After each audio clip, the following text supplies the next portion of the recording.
All right, what's up everyone? Today we're going to be taking a look on what on earth a mortgage is, how does this thing actually work, and we're going to try to break it down into the most basic, simple terms to see what's really going on here.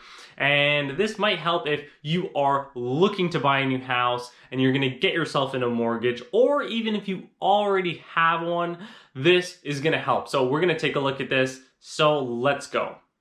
What's up? We're going to take a look at this mortgage thing. We're going to see what this is, how it actually works.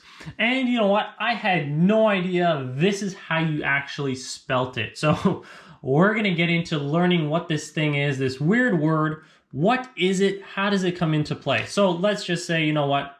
We found our dream home. You know what? I want to buy this home.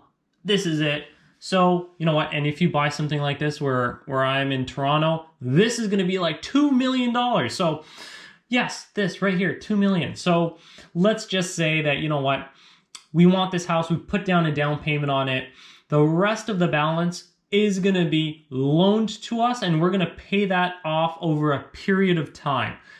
We're basically going to finance the rest of this house. It's going to be a long-term loan. That's what the mortgage is.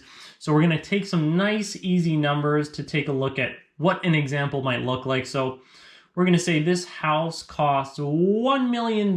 Yes, I love this house. You know what? I've been looking at it for a long time, and I'm able to come up with the $200,000 as a down payment. I can actually put down 20%. Awesome. That leaves me remaining with $800,000 to pay off on this house.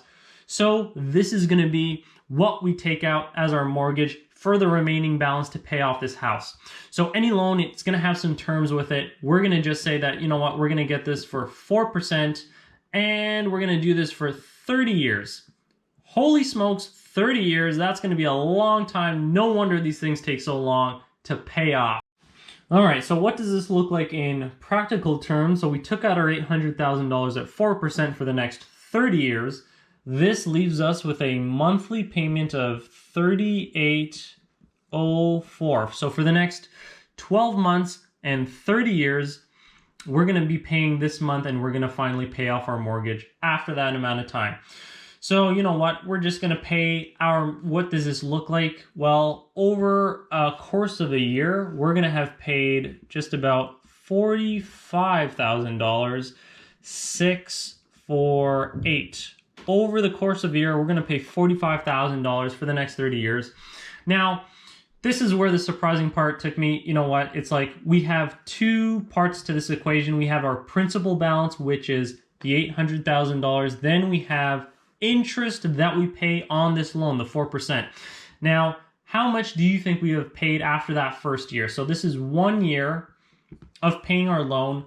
Our principal balance that we have paid off is going to be $1,469,000, and that leaves us with the remaining balance going towards interest, which is $31,481 over the course of that first year.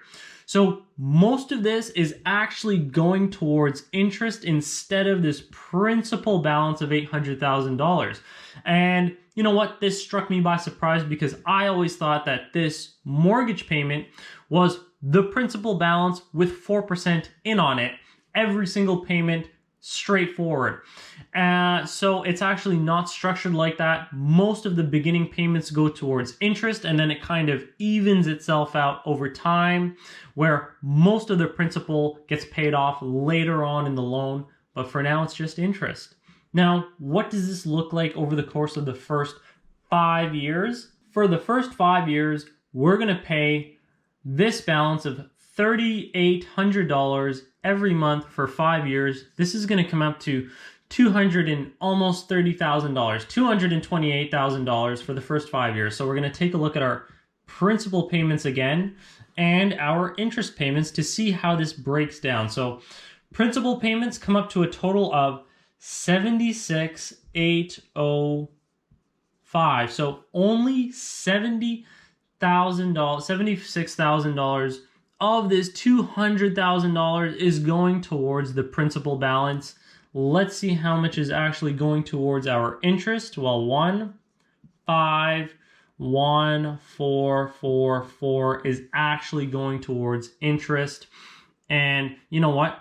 After we've paid over $200,000, we would think that, you know what, we're making a dent in this thing. Well, actually, we still have a whole $723,195,000 left to pay off after we've already paid $228,000.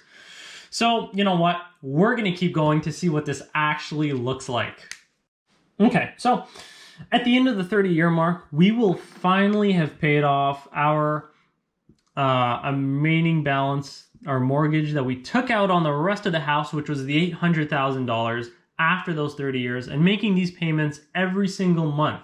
Now, we know that this is our principal. How much have we paid on interest? Well, this comes up to a total of $569,494 for a total paid amount of $1.369494 on our $800,000. Now let's not forget that we paid that $200,000 deposit, and the total cost of the house becomes now $1.5 million for that house that was listed for $1 million. So, you know what? This is what it looks like for the mortgage after the 30 years that we've paid our balance. You know what?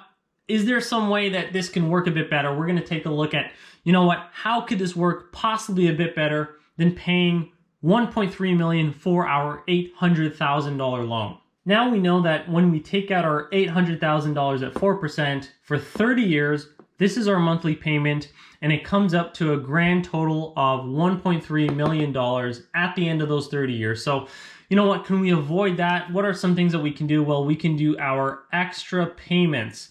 And what are our extra payments like? Let's just say that we can somehow come up with an extra something like $300 per month, and we can put this towards our mortgage. Now, this is going towards interest and principal at the same time throughout the course of the loan.